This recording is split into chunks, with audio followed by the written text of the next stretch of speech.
Want the heat off? Hand us the house, my in-laws threatened, standing at our door with a gang behind them. There are moments in life when your carefully built world shatters, and you realize the people you thought you knew are monsters. For me, that moment arrived on my doorstep, ushered in by my in-laws, flanked by 3 burly thugs, ready to steal everything my husband and I had. And in that terrifying instant, a part of me I thought I'd buried forever clicked back into place. I'm Cassandra, but everyone calls me Cassie, and I'm 34. 5 years ago, my life felt normal. I met Nathan at a charity auction for our local children's hospital. I was volunteering, signing people in, when this tall, kind-eyed man with slightly disheveled brown hair walked up. He handed over a surprisingly generous donation, especially for someone who wasn't in a suit. We just started talking, and by the end of the night, we'd exchanged numbers. There was something so gentle, but still incredibly confident about him that just drew me in. Things moved fast after that. 8 months in, he proposed during a hike to our favorite waterfall. Nathan, an architectural engineer, was busy designing these incredible sustainable buildings. Me? I was a high school guidance counselor. What he didn't know then was that my career choice was deeply intentional. I loved helping teenagers and the quiet, predictable rhythm of a school schedule. It offered the stability I'd craved for so long. It was a deliberate step away from a former life, a different version of me that I desperately wanted to leave behind.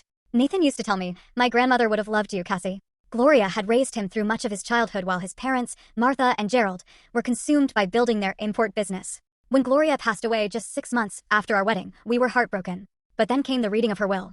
Nathan literally whispered, "The house," in disbelief when the lawyer told us Gloria's Victorian home in the historic district was ours. This wasn't just any house. Built in the 1890s, with its wraparound porch and ancient oak trees, it was a piece of history. Gloria had bought it back in the 70s when the neighborhood was still affordable. Now, it was worth 10 times that.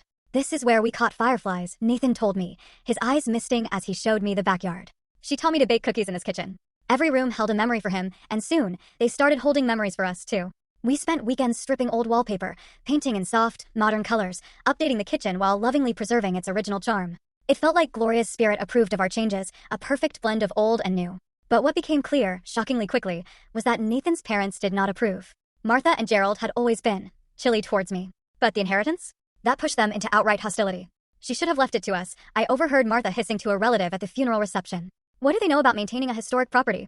From day one, Martha made it clear I wasn't the woman she'd envisioned for her son. At our first meeting, she'd size me up with critical eyes, asking pointed questions about my family background and education. When I explained I'd grown up with a single mom and attended state university on scholarships, her tight, forced smile told me everything I needed to know about her opinion. Gerald was even more direct. "Nathan was dating Kimberly Russell before you," he'd casually mentioned during our engagement dinner. Full story on the channel. Link below. Click now and watch what happened next.